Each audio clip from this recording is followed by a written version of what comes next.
Police Department calling all cars, attention all cars. Watch for all automobiles bearing Florida license plates. Have just received tip that the Dillinger gang has arrived in Tucson. Take no chances, boys. They are armed and dangerous. That's all.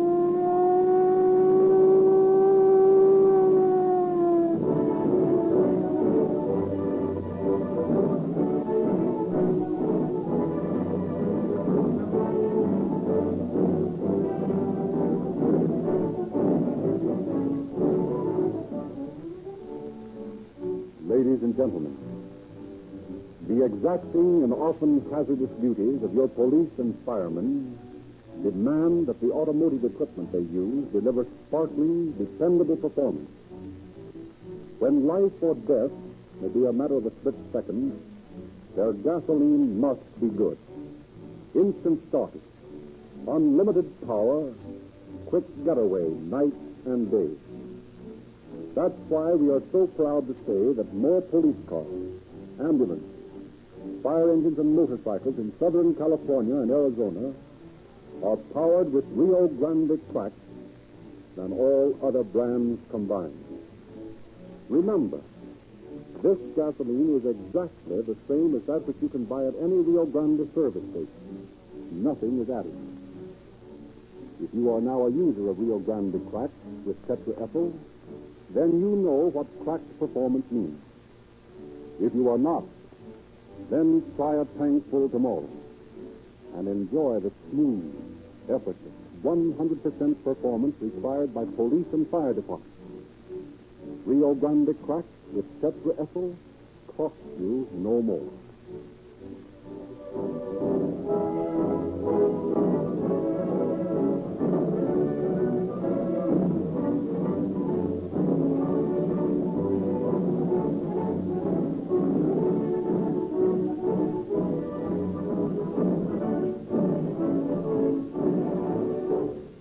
Ladies and gentlemen, Chief James E. Davis of the Los Angeles Police Department. Good evening, friends. The members of your police department are second to none in the world in handling a revolver. They are trained to shoot with the maximum amount of accuracy because we want the world to know that Los Angeles is a hot spot for desperate criminals. Tonight we bring you the story of John Dillinger, America's #1 criminal, who roams at large in the Middle West. It is just such desperados as Dillinger that we are prepared to meet. I have selected this story because it illustrates a timely warning to the citizens of this country that they must have trained law enforcement officers, honest and fearless, and that they, the citizens, must support their police. I asked Chief Wallard of Tucson, Arizona, to come here as my guest because his work in capturing John Dillinger and his gang is an outstanding example of police diligence and alertness. Chief Wallard, will you address the radio listeners? Good evening, ladies and gentlemen. I feel highly honored that Chief Davis has selected as one of his cases to be dramatized on this splendid program the activities of the men of the Tucson police force in capturing the notorious Dillinger gang. And I also feel it an honor that Chief Davis has asked me to appear on this program with him. However, I'm acting only as a representative of those fine boys who work with me. Although I had my part in directing their activities, too much praise cannot be given to the intelligence and bravery of those police officers who did their duty unflinchingly when asked to track down the ruthless and lawless band of men we had to deal with. It is peace officers like these boys of mine, and like these officers of Chief Davis, that make Los Angeles and Tucson such pleasant places for you citizens to live in. I won't take any further time to tell you about the capture of the Dillinger mob. You're about to hear the story just as it occurred. And as I know that you're eager for the play to begin, I'll turn the microphone over to Frederick Lindsley, who will carry on with the story. Thank you, Chief Wallard.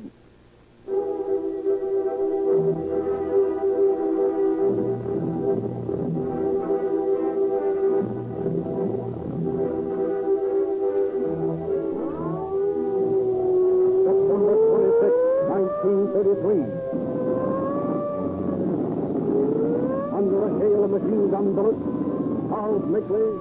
Pierpont and Russell Clark, accompanied by 7 other convicts, successfully escaped from the Indiana State Penitentiary.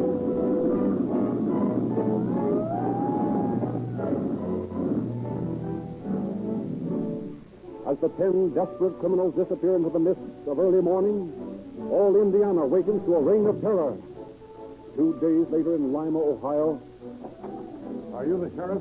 Yeah. You're holding John Dillinger here? Yeah? Well, we come to get him. Who are you? Officers from Michigan City, Indiana. He's wanted there. You'll have to show me your credentials. Here's our credentials. Oh.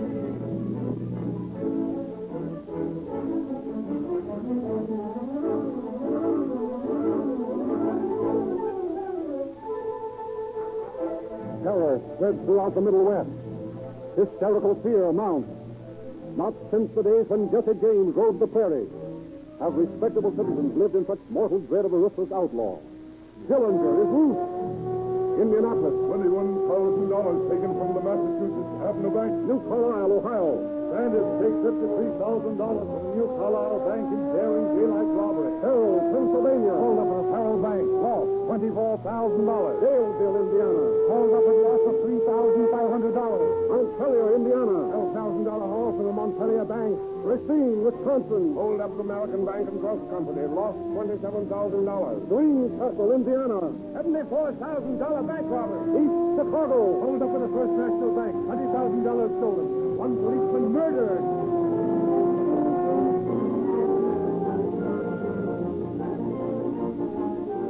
Such is the list of crimes attributed to the Dillinger mob. Federal authorities combine forces with state and local peace officers. Roads are blocked. The militia is called out.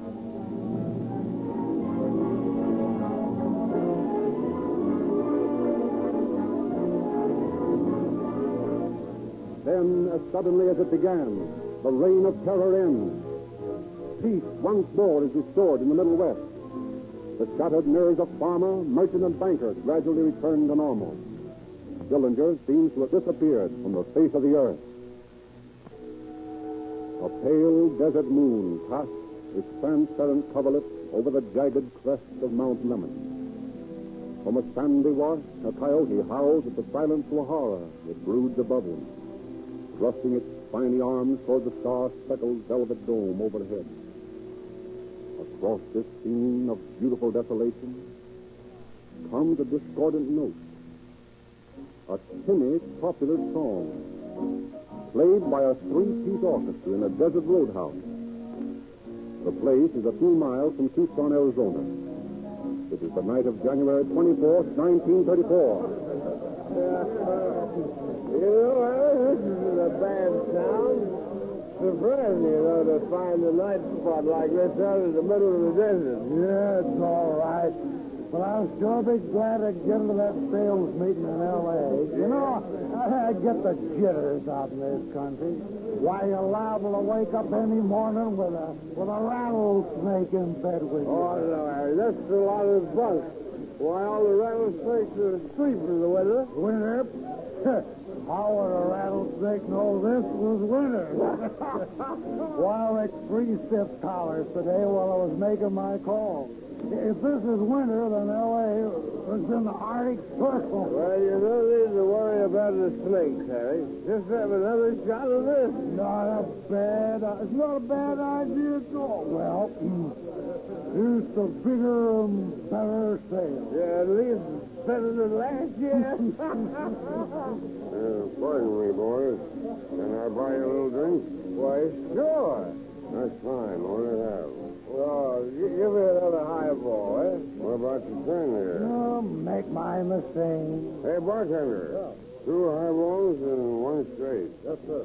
Pardon me for butting in like this, but I'm a stranger in town here, and I'm all alone. I sort of wanted company. Get it? Why, sure, that's all right. Well, glad to have you. Thanks. You look like a couple of all right mugs to me. Geez, what a crummy joint this is. Look at that thing they call an orchestra. Why, the spot's back in Chi. You ever been in Chi? If I ever been to Chicago, say, why, I've got one of the most... That's a great town, Chi. Why, they really do things. Salamine's got a trucking racket back there, and he's making $1 million. That's the sort of racket to be in. Something honest, where you share the dough out of the suckers. I don't like bump-offs very much. Beef's bad wherever it's sold. Say, when you listen to that, he's trying to sell us. He's a tough guy. He's probably handling a line of kid shoes out of Minneapolis. Yeah. What's the extra fun with that? Well, what was that you were saying? My partner and me was just agreeing that you're right. We don't care much for the bump-off jobs ourselves. Yeah? What's your racket? Soup. Yeah? Sure. I'm a banker myself. Is that right? Sure, I don't like to work with soup. Takes too much time to get into the safe. Set the fuse. I just walk in and stick 'em up. It's quicker and cleaner unless you have to turn the heat on somebody. Yeah, that's right, but you get more our way. Well, maybe. Let's have another drink.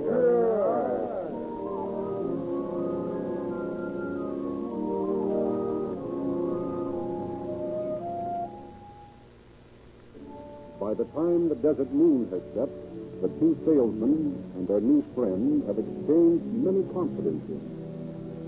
On the way into Tucson, Clark, the man who prefers sticking up banks to blowing them up, discovers that they're all staying at the Congress Hotel. He invites the salesman to his room for a nightcap. Sure, things got a little hot back east, so I came out here with a couple of pals until it cools off. Figuring on any stick-ups out here?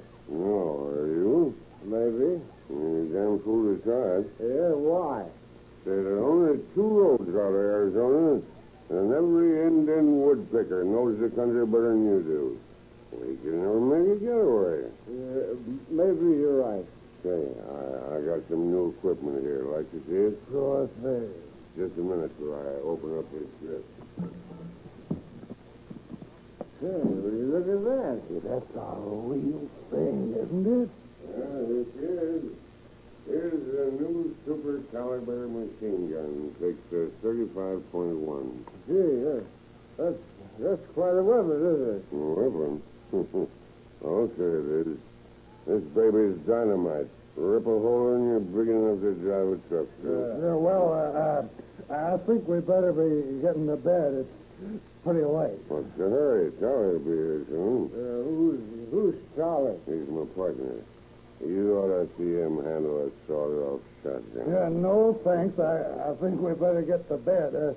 Glad to meet you, pal. Yeah, sure. No, sure. Yeah, sure. Well, I'll be an honest expensive, That isn't good. Listen, Harry. That guy's a real thing. He ain't kidding.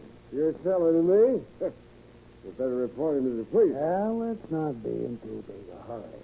After all, he hasn't done anything to us. Maybe he's some kind of a big gangster. The police are looking for. Yeah, maybe, but let's not be too hasty.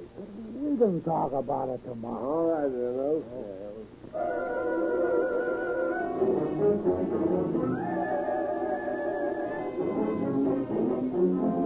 Early the following morning, while the guests in the hotel are still asleep, fire is discovered in the dining room, looking upward from the heating plant in the basement.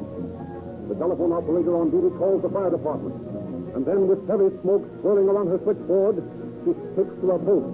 No! This is the operator downstairs. The hotel's on fire.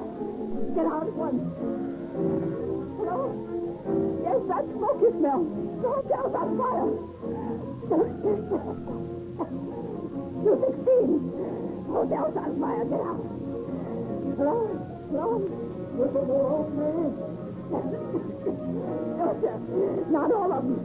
The fire's just got out. I can't get anyone now. Get outside, Mary. I'll try to go through the building and warn them.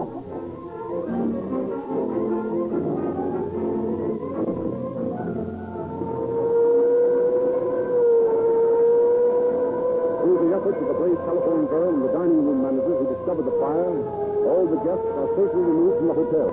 Every piece of fire equipment in Tucson responds to the call, and thousands of citizens on their way to work press against the hastily rigged guard rope. Inside the lines, Makley, his partner, watched the building burn. Well, we gotta get those tomcats out of that room. You're telling me? But how? If that ammunition ever starts popping, it's the payoff. Yeah, but if you think I'm going to pay, you screw Wait a minute. I got an idea. Those bags all locked? Yeah? Okay, I'll get one of the firemen. Hey, buddy. I got a couple of bags up there in the room that got to get out. They got valuable papers in them. Well, I can't get them for you now. I got other things. Wait a minute. That ladder over there is up against the window of my room. All you got to do is go up there, get the stuff, and come down. There's $10 in it for you. Well, okay, I'll see what I can do. Right.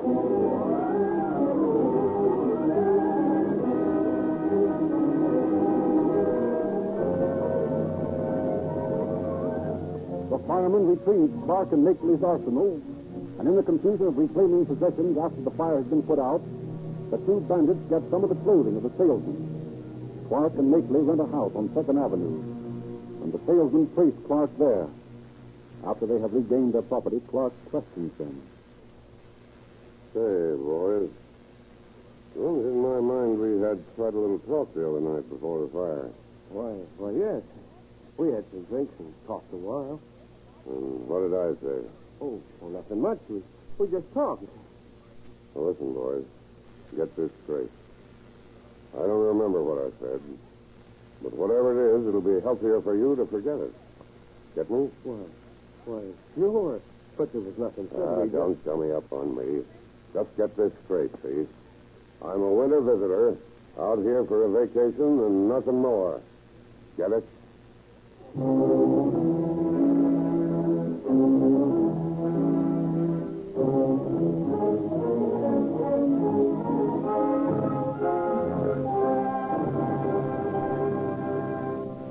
Frightened by the threat behind Clark's statement, the salesman reports the incident to Patrolman Harry Leslie, who relays the information to the chief. Chief Wallard calls Traffic Captain J. Smith and Detective Dallas Ford into his office and explains the tip to them. From the description Leslie got, I think these men are members of that Dillinger mob. The description tallies with the specialist we got here from Indiana. Now, here's the address, 927 North 2nd Avenue.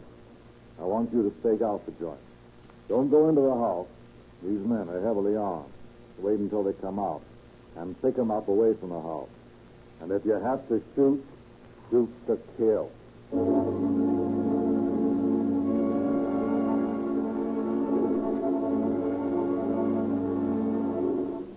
The officers stake out the 2nd Avenue house.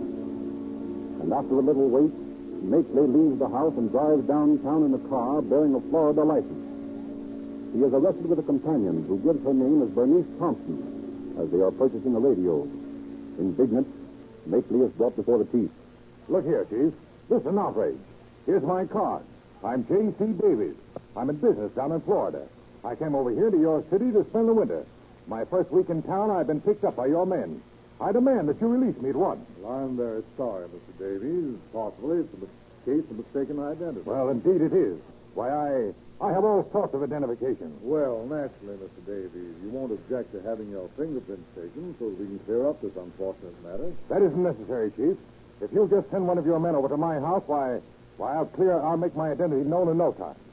Yes, but, Mr. Davies, if you plan to spend the winter with us here, and you resemble so closely the man we're looking for, your fingerprints would give you a clean bill of health, so to speak, and you wouldn't be annoyed anymore. It isn't necessary, Chief.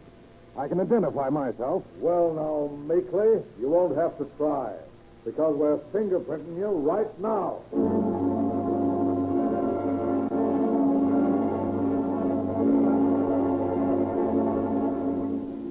J.C. Davies' fingerprints establish him beyond a shadow of a doubt as the wanted Makeley. Realizing now that he's on the trail of the Dillinger mob, Chief Wallard sends officers Ford, Storman, and Iman to watch for the other men in the 2nd Street house. They wait for several hours, parked near the house, and no one appears. Say, I'm getting tired of this waiting around. I got a hunch they're in there, and I'm going to find out for sure. Better go slow, Chet. These guys are no gas station bandits. They mean business. Well, I got a plan I think will work. Look, I'm going to ask for A. Long. That's the name this other guy goes by. I'll tell him I'm a special delivery messenger. Now, you guys keep your eyes on me, and if I get in, you follow right after me. You're taking a big chance, Chet. Yeah, I know it, Frank. But I don't hanker to sit out here all day doing nothing. Well, okay. We'll be right behind you. All right. Here goes.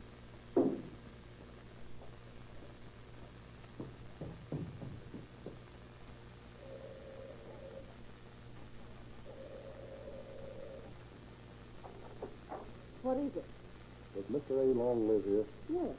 I've got a special delivery letter for him. Oh, well, give it to me. I'll do it. No, I have to deliver it to him in person. Well, you can't. Don't close that door on me. Say, get your foot out of that door. Open up. Come on, boys. Hold on to the pole. Keep the other guy down. I'll take care of him. Hold on. Get that down. Oh, yeah? Well, I got it by the hammer. He can't use it. Slam that door, Iron.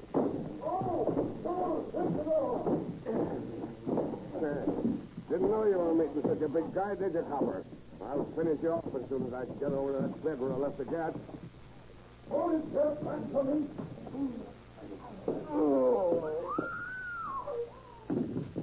Thanks, Alice.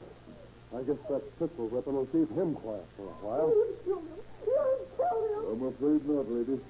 He's just sleeping for a while. But you nearly took my finger off when you slammed that door on it. Well, I wish I'd taken your head off. No, that's no way to talk, sister, because it won't do a bit of good. You're coming along to the station house with us just the same.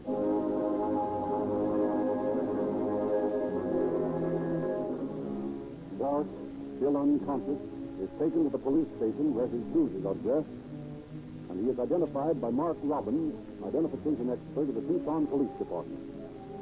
Shortly after Clark is taken to his cell, motorcycle patrolman Earl Nolan brings the chief a piece of information. What is it, Nolan?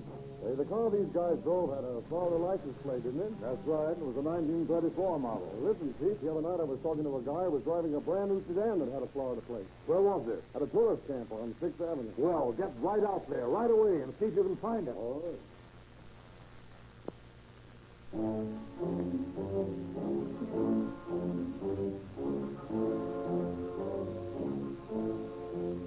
Accompanied by officers Jay Smith, Frank Hyman, and Kenneth Mullaney, Nolan races to the tourist camp just as the car bearing the Florida plate, loaded with luggage, is leaving the place. The police car pulls up alongside of it. All right, pull over, buddy. What's the trouble? Oh, no trouble. I'm sorry to have to bother you, but I'll have to ask you to come to the police station with me. What for? I haven't done anything. No, I know you haven't, but, well, it's the chief's orders that all out-of-state licenses have to be checked. Oh, I see. The chief's pretty cranky about it, so you better come along with me. Well, can't you check the plates here? No, I'm sorry. The chief's orders to bring in all out-of-state cars. It's only a formality. It won't take you 10 minutes. Very well, then. Want to hop in the back and ride with me? Oh, all right, sure.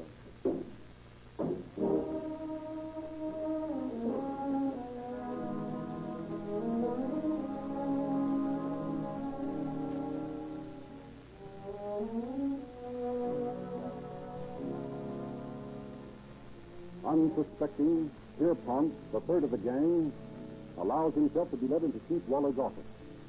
Just inside the door, he sees Clark and Makeley's luggage. Hi, you dirty double. Look out, Chief. He's got a gun. Send something over on me.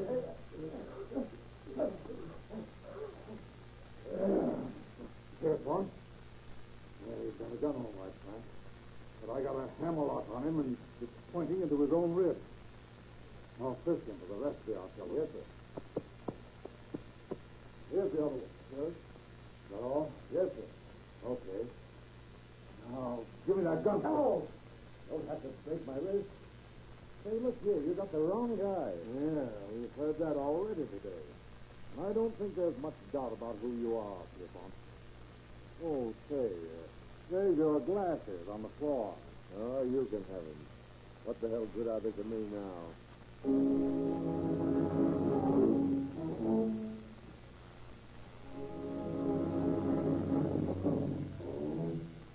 Once more, Chief Waller places the stake out on the 2nd Avenue house. This time, he sends officers Milo Walker, Mullaney, and James Herron. They have orders to arrest anyone who enters the place. Mullaney hides at one side of the house with a sawed-off shotgun.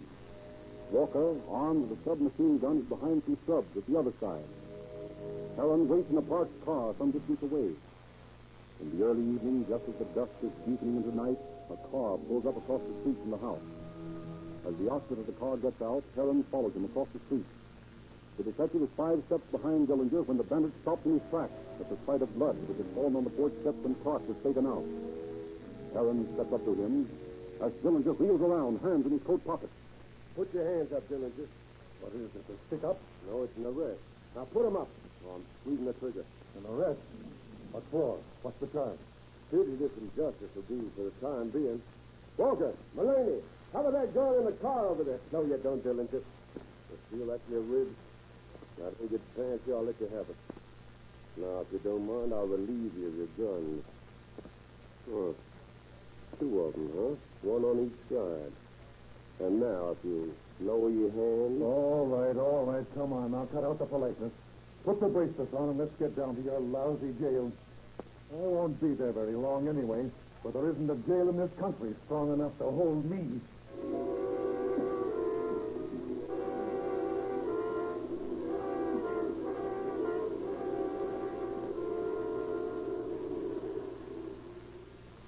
Overnight, the names of the brave officers of the Tucson police force are household words the nation over, as the news of the capture of the Dillinger gang is flashed to a relieved nation.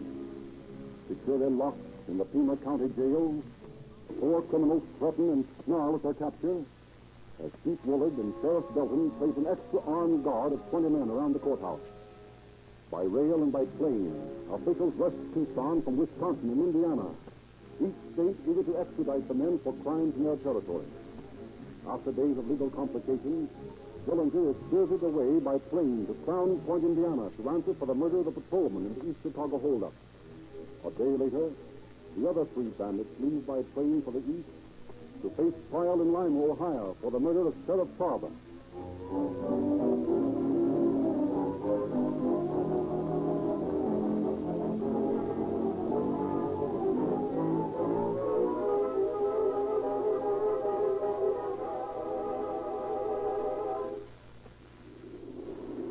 Ohio justice is swift.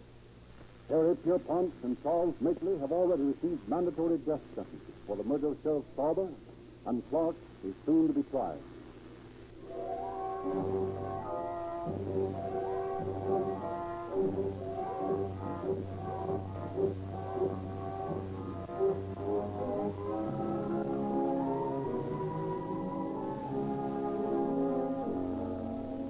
But Dillinger has made good his boast. Equipped with a wooden revolver of his own fabrication, Dillinger, a fortnight ago, bluffed his way out of the Lake County Jail in Crown Point, Indiana. Once more, the manhunt is on.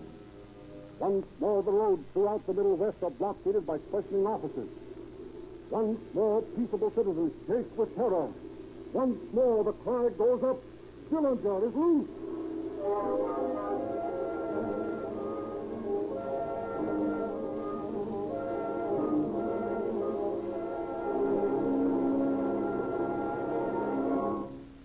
Yes, Dillinger is once more loose, but he will not be at liberty long.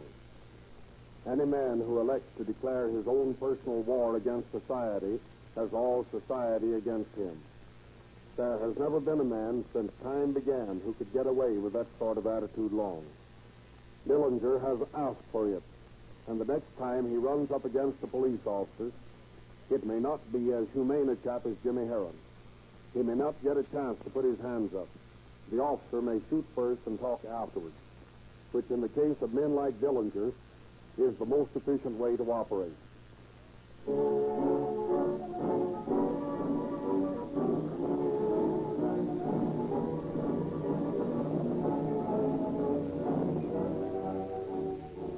Ladies and gentlemen, Rio Grande cracked gasoline with tetraethyl is made by a modern and up-to-the-minute refining method, the cracking process. That is where it gets its name. By subjecting the crude oil to terrific heat and pressure, the result is a gasoline that averages 10 points higher in natural anti-knock than gasolines which are not cracked. Also, tetraethyl lead has long been one of the many advantages of Rio Grande crack. We suggest that you give Rio Grande a test. Try 1 tankful. We believe that once you have experienced the flashing performance of this great gasoline, you'll never again be satisfied with gasolines made by old-fashioned methods. You be the judge.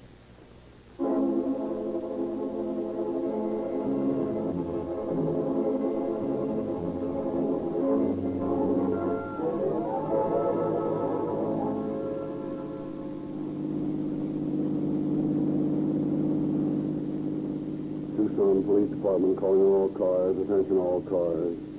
In reference to broadcast 17, 3 of the suspects referred to in this broadcast are now in custody. But Dillinger is loose. Watch your step, boys. That's all.